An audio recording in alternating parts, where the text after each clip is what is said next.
What's up, everybody, and welcome to the Wednesday edition of Ninjacators' new weekly live event called Profits at Noon. Hello, everyone. Blessings, Bob, Steve, usual suspects. Hal. Sal and Hal, great to see you both. Hal and Hal. Excellent. We've opened up the room just a minute early to give everyone a chance to trickle in and find that great seat. We're going to get started in just a minute here, guys and gals. It is now noon Eastern on the hour. So if you are new to these events, my name is Nate, co-hosting this event with our very own Richard Krugel. So we are live 3 days a week, all at noon Eastern time, Mondays, Wednesdays, and Thursdays. So our goal with these sessions here is to show you the levels that we are rapidly stalking throughout the week for potential entries and trade setups. And we'd also like to steer you clear of any market traps, news bombs, or surprises that could be waiting around the corner. So we'll do our best to give you a clear picture of the days and weeks ahead. And then, of course, we do encourage you to join us for follow-up sessions. As mentioned, we're live 3 days a week. So it's a great opportunity to rejoin the session. Come get the latest analysis, the latest levels that we are watching. So we're going to have lots of levels for you today, what we call our levels to lock. So we're going to get started with that in just a minute. We're giving everyone a chance to just kind of trickle in before we fire it up. So very quickly, I will give a shout out if you're joining us on the simulcast over on YouTube. First of all, welcome. You can see beneath the video, there is a link within the description that will allow you to register for these events within Zoom if you'd like to join us over here in the VIP section. We'd love to have you. This next note applies to everybody, wherever you're joining us from. If you have any questions, anything on your mind throughout today's session, please do not hesitate to fire away there in the chat, and we will ensure that everybody is taken care of. So if you see something on a chart, or if Richard's got some analysis going and you have a quick question or a thought on that, don't hesitate to fire away in the chat. I'll be manning the chat. I'll ensure everybody is taken care of before we clear out of here today. And there is, of course, no such thing as a dumb question. So we're always happy to help, always happy to discuss. And one last note, of course, if you have any requests for future sessions, we also like to do what we call our tool spotlights. So about once a week, we'll bring in one of Ninjacators' tools or tool suites. We'll unpack it, take a look under the hood, roll up our sleeves, get our hands dirty. And actually just this week, I See For a Reason is back with us on YouTube. So welcome back. It's great to have you. We busted out the Supply and Demand Pro in our last session, and it was excellent. I know a lot of people were looking forward to that. So always open to requests for future sessions. And then, of course, one last note, tomorrow our special guest in the house will be our very own Craig Hill. So we'll have Craig Hill back tomorrow after the analysis with updates on his robot lab portfolio. So lots to look forward to there. But I do see we're a couple minutes after the hour. We have a good group coming together here. So let's go ahead and fire up today's Profits at Noon session. Let's dive into those levels of lock, or levels to lock. And for that, we'll bring in our very own King Richard. Sir, if you would come in, take the reins and lead our session today. Thanks, Nate, and hello, everyone. See, there's already a few questions coming in here. I'll address them now just before the actual session starts, or let's say the analysis. But as always, before I do get to that, just please make, or just a quick note that all information in today's session is provided for educational purposes only, and it's not an offer or recommendation to trade futures, stocks, options, or Forex. Okay, dokes. Let's see which questions we got coming in here. Blessings asking to, you want me to have a look at ZN, a 10-year note? That's no problem. Well, for me, quite often, it's not just a thing about pulling something up and then, drawing some lines. I do like doing about a half an hour, sometimes 45 minutes of study on higher time frames and smaller ones. So I'll be more than happy to have a look at that for you tomorrow if you want to join, and if you can't, then maybe just go and check the recording afterwards. But I've made a note here, so come in for tomorrow's session or watch the recording, and then I'll go over ZN for you. No problem at all. And then we got a Centra asking for CVS. And yes, we are live. And a 240-minute time frame is basically just getting a bigger picture view of what I want to be looking at, a bit more cleaner, avoids a lot of the actual mess here. Almost not mess, but sort of like, you know, I won't say mess. What's the right word now? If I had this on a 5-minute time frame, especially looking at this time period over here, I mean, it'll be really difficult to try to make sense of what price structure is telling me. So remember that we're not actually trying to do trading in these actual sessions, but sort of a bit of a forecast, as well as a directional bias that I might have. And for that, for me, just with my analysis, the 4-hour works really great. And then I can go anywhere up to a daily, sometimes even a weekly, if I want to have a real big picture of where things might be going in the long run. So we're looking at a 4-hour time frame. This is something we went with when we started. So it's probably just going to stick with that for now. Okay. CVS, is that a stock?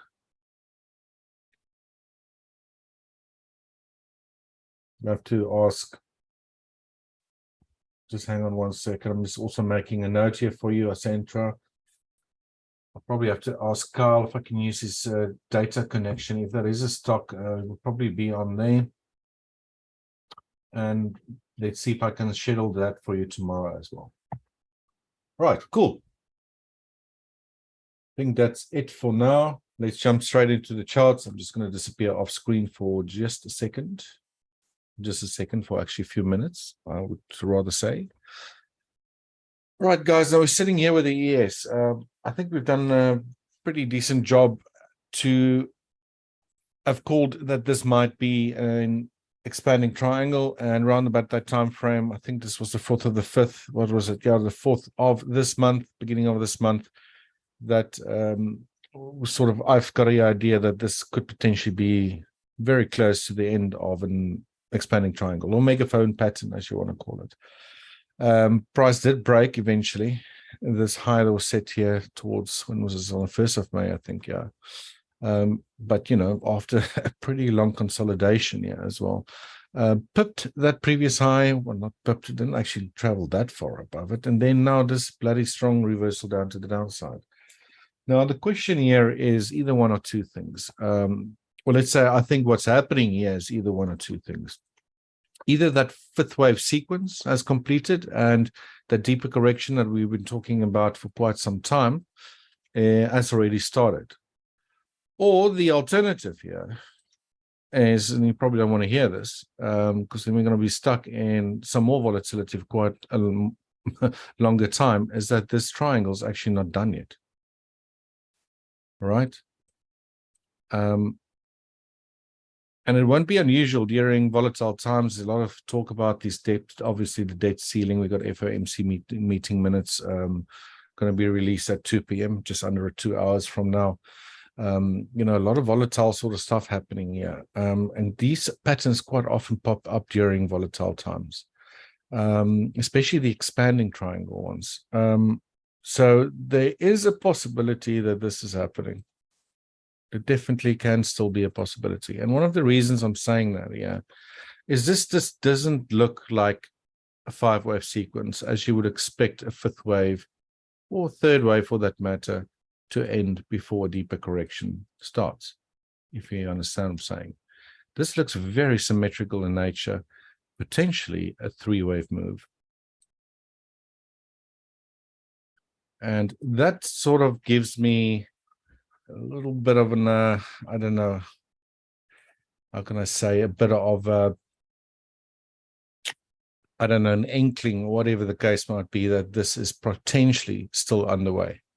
And that this was actually an A, a B, a C, very long extended D wave, and that we're now moving down in the E, and then later we're going to go up. So that is still a possibility. I really just, yeah, didn't expect for price obviously to reverse that fast and, you know, so strongly to the downside. So I'm thinking at the moment, while price is stuck within this sideways consolidation, it's making high highs and high lows, but just slightly, and then reverses back down and back up, that we could potentially still be in that triangle. All right, so that is still a consideration. Or 5th waves ended, and we're now going to see, or this is the start of a much deeper correction to the downside. Right, we can already see that price is already been most of the day, or the entire day, below today's pivot point at 4,178.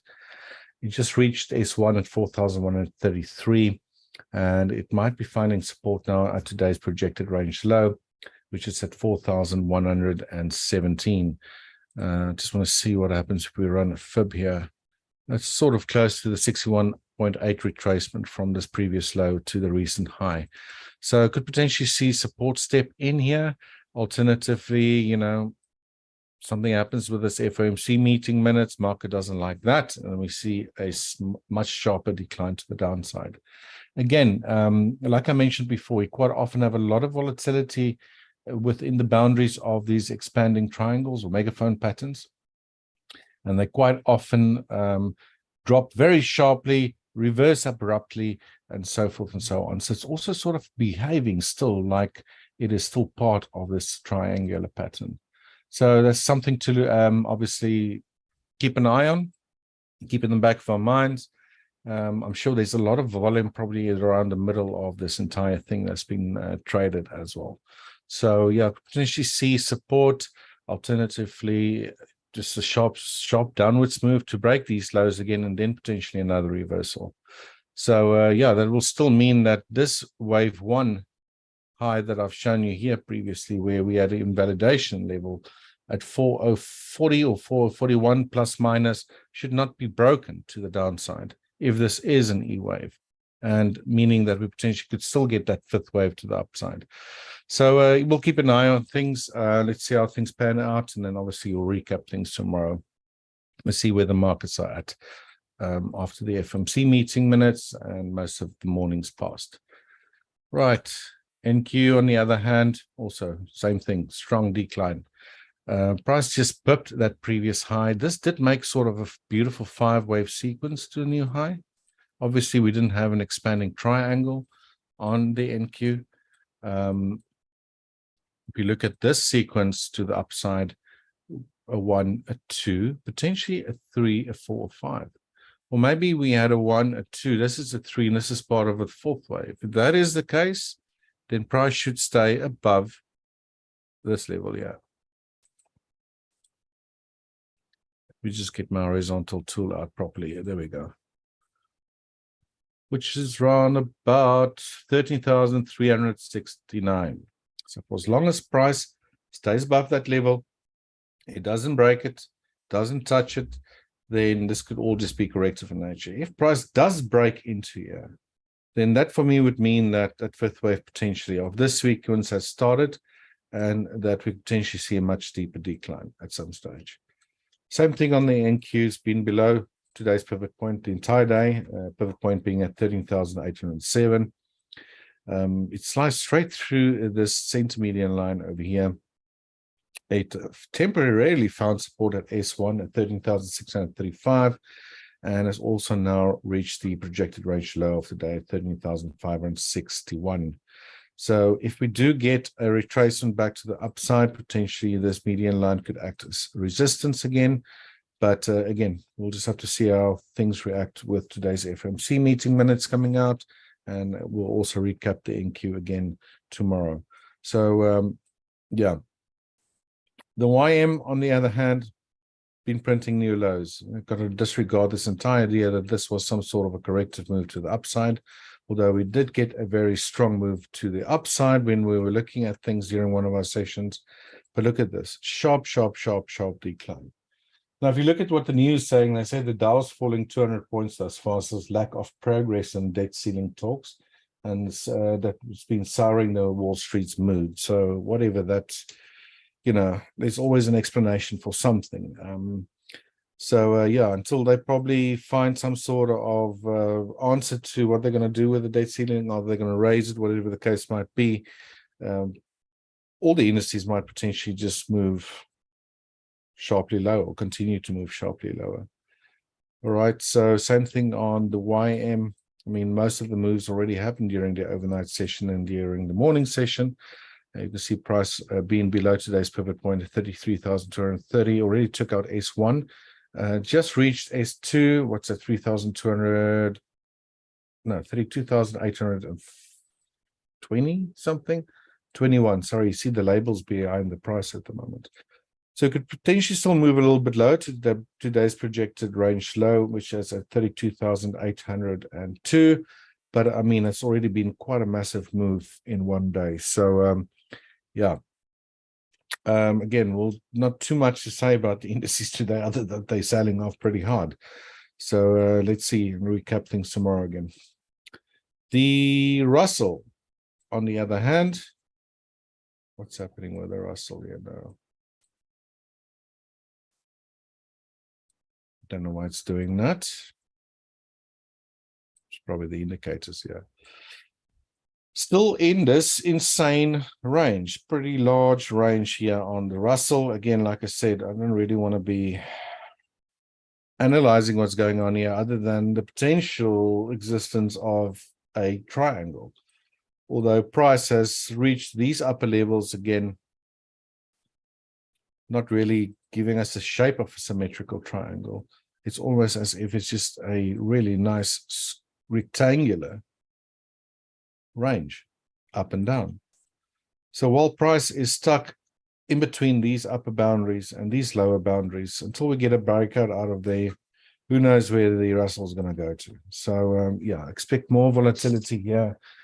Sharp moves to the upside, immediate reversal, same to the downside, immediate reversal. So definitely not my favorite market to trade at the moment.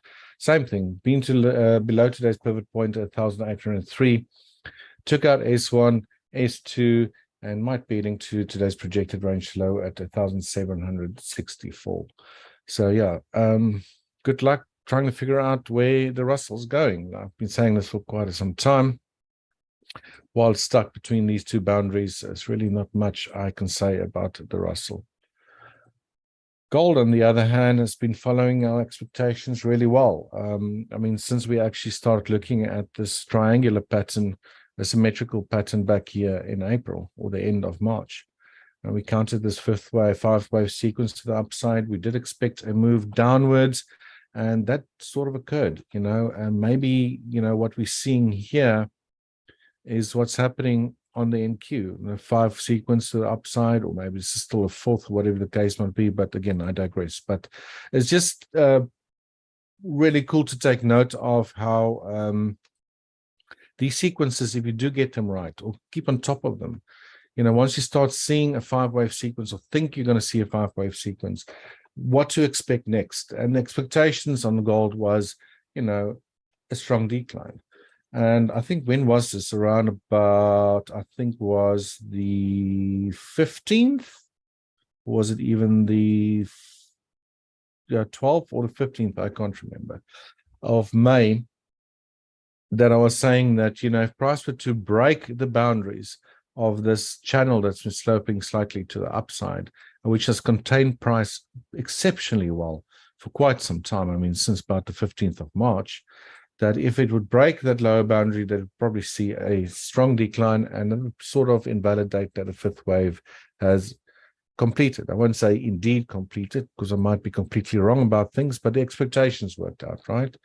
So now the question is here,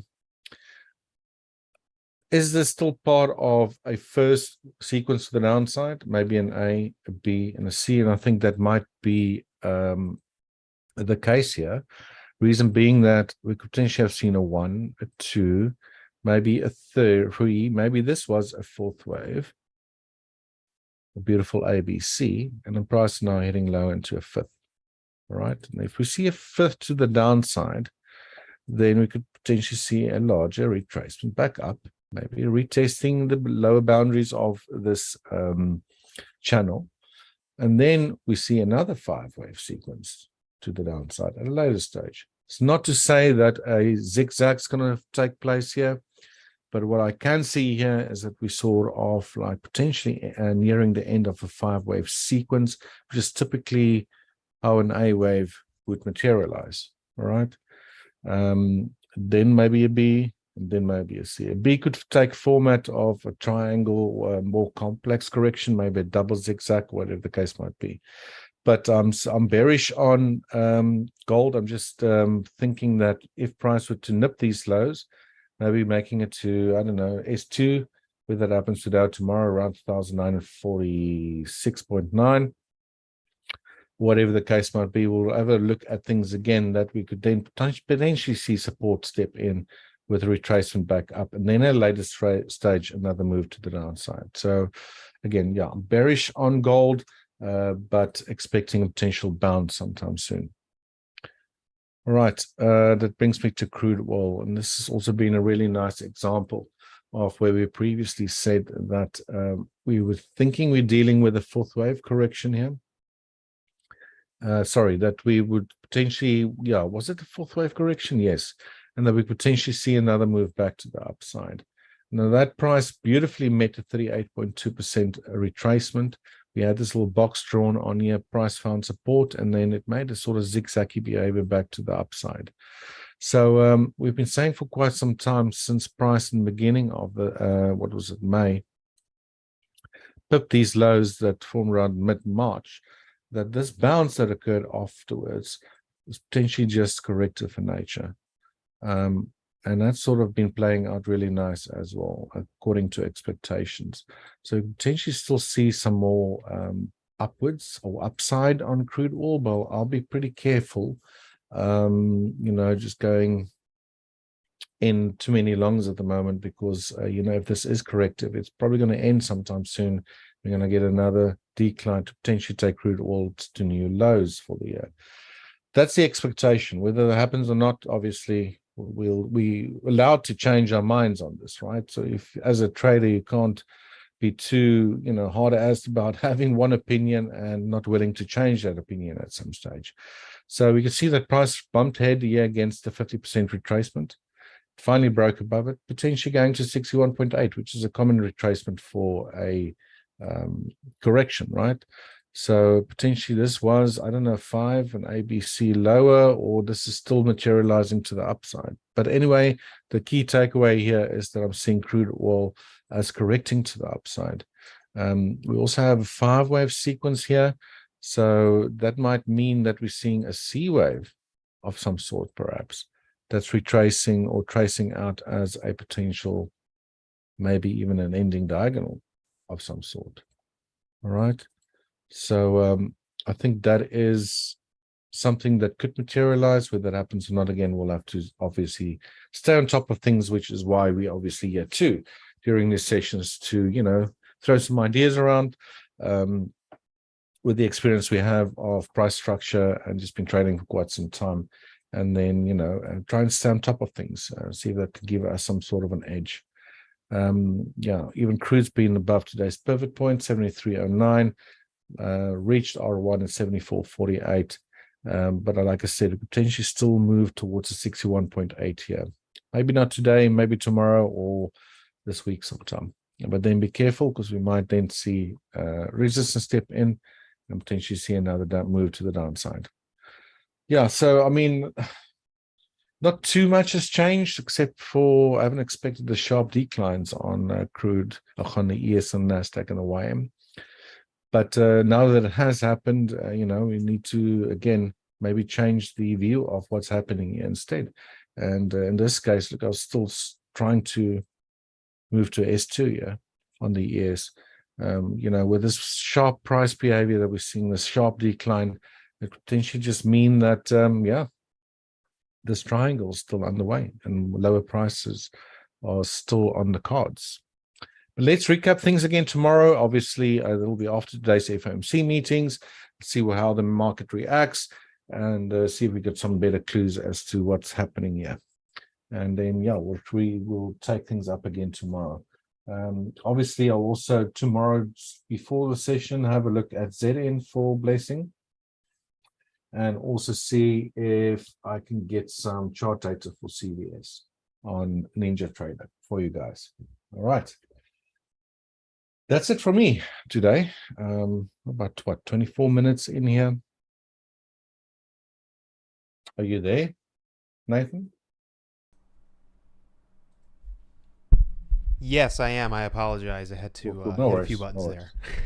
All right. Yeah, guys, you got any questions, please don't hesitate to ask. I'll be happy to answer them for you. Sure thing. Yeah, and that actually You have also some homework, I see, from Blessing and also yeah. from. Yeah, we love homework. We love assignments here. There we go. There we go. And that applies over if you're over joining us on the YouTube simulcast. Please don't hesitate to fire away there in the chat if you have any questions about today's analysis, about anything that's coming up. If you have any questions about the sessions, special guests, requests for tool spotlights, anything and everything that's on your mind, please feel free to share within reason there in the chat. We'll be happy to jump into it with you. As mentioned, while we wait to see if anything comes through in the chat there, I just want to remind everyone that our very own Craig Hill will be back in the house tomorrow. So as soon as we wrap up the levels to lock and that live analysis, Craig will be stepping in with updates on his Robot Lab portfolio. If you've joined us for prior sessions, you'll know he has been doing this on a recurring basis. He'll come in, share the latest updates on his portfolio, the latest updates on the Robot Lab front. I know we do have some Robot Lab members here that join us in these sessions. If you're new to Robot Lab, if you have questions about it, it's a great chance to see it all kind of unpacked and pick Craig's brain. And then, of course, Craig will come equipped with a special invite for a live event tomorrow after market close. And so the founder, the architect of Robot Lab, Christian Hoffman, will be leading that session. So there's no better person between Craig and Christian. If you have any questions, any interest in Robot Lab, automated day trading, it's a one-stop shop as far as everything you could possibly want to learn and the resources you'll have at your disposal. So again, lots to look forward to tomorrow after the analysis on the Robot Lab front, as well as a invite to the next live event. But it looks like we don't have any questions coming through, which to a certain extent is a testament to the clarity of your analysis, Richard, I think. I would hope so. So everything came together really nicely. I think we're all on the same page here. So, of course, we want to encourage you to come back tomorrow for the updates. We'll see where we land. And then, of course, that will be the final session of the week. And then, of course, into next week, we'll want you back on Monday. So it's always great to start the week on the right track. And we are still working out our tool spotlight for next week. So again, you'll have another chance tomorrow to submit a request. If there's anything you'd like to see, particularly within that Pro series, some of the more complex tool suite offerings, those are usually a better opportunity for us to kind of break them out. But yeah, lots to look forward to there. Awesome. Hal sends a thank you to Richard for the analysis. Thanks, Hal. You're more than welcome. Awesome. Well, it looks like we are pretty much going to wrap today's session here at the half hour, which is no problem. So if you think of anything after we get out of here, or if there's anything on your mind, please feel free to head over to the website. There is an easy contact form. There's a phone number plastered all over, and there's no shortage of people on our support team that are standing by ready to help you. So if you have any questions, you think of anything, we are, of course, always available. Feel free to reach out there. In the meantime, have a great rest of your day, and we will see you all tomorrow at noon Eastern for the final Profits at Noon session of the week. So again, new levels to lock, updated analysis, and of course, updates from Craig on the Robot Lab portfolio front. So lots to look forward to tomorrow. Thank you, Hal. As always, it is a pleasure having you here with us. So I'm always glad to see you, glad you could make it. And yes, I will take your advice, and I will have a great day, sir. So thank you very much. Thanks, everyone. And of Have course, a good one. thank you to you as well, Richard, for the insights, for your time, for the analysis. Always a pleasure. Love being here with you. So excellent. Thanks, bud. Cool. Cool. All right. Well, we'll see tomorrow. you all tomorrow, and have a great afternoon in the meantime. Nice one. Take care. Cheers, everyone. Bye-bye.